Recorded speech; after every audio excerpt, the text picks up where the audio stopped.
ସୁକିନ୍ଦା ଛକରେ ଥିବା ମୋହନ ଡ୍ରେସ୍ ହାଉସ୍ରୁ ଚୋରି କରିଥିବା ଅଭିଯୋଗରେ ପୁଲିସ୍ କାମାକ୍ଷାନଗର ଅଞ୍ଚଳର ଖଗେଶ୍ୱର ଦେହୁରୀଙ୍କ ପୁଅ ପରଶୁରାମ ଦେହୁରୀ ନାମକ ଯୁବକକୁ ଗିରଫ କରି କୋର୍ଟ ଚାଲାଣ କରିଥିବା ଜଣାପଡ଼ିଛି।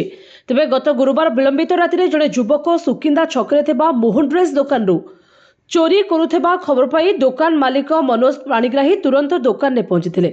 ମନୋଜ ପହଞ୍ଚିବା ପୂର୍ବରୁ ଲୁଟେରା ଘଟଣାସ୍ଥଳରୁ ଫେରାର ହୋଇଯାଇଥିଲା। ତେବେ ମନୋଜ ଏବଂ ରାତ୍ରିକାଳୀନ ଡ୍ୟୁଟି କରୁଥିବା ହୋମଗାର୍ଡ ଅନେକ ଖୋଜାଖୋଜି କରିବା ପରେ ସଂପୃକ୍ତ ଯୁବକକୁ ଲୁଟ୍ ଜିନିଷପତ୍ର ସହିତ ଧରି ସୁକିନ୍ଦା ଥାନାରେ ଜିମା ଦେଇ ଲିଖିତ ଅଭିଯୋଗ କରିଥିଲେ।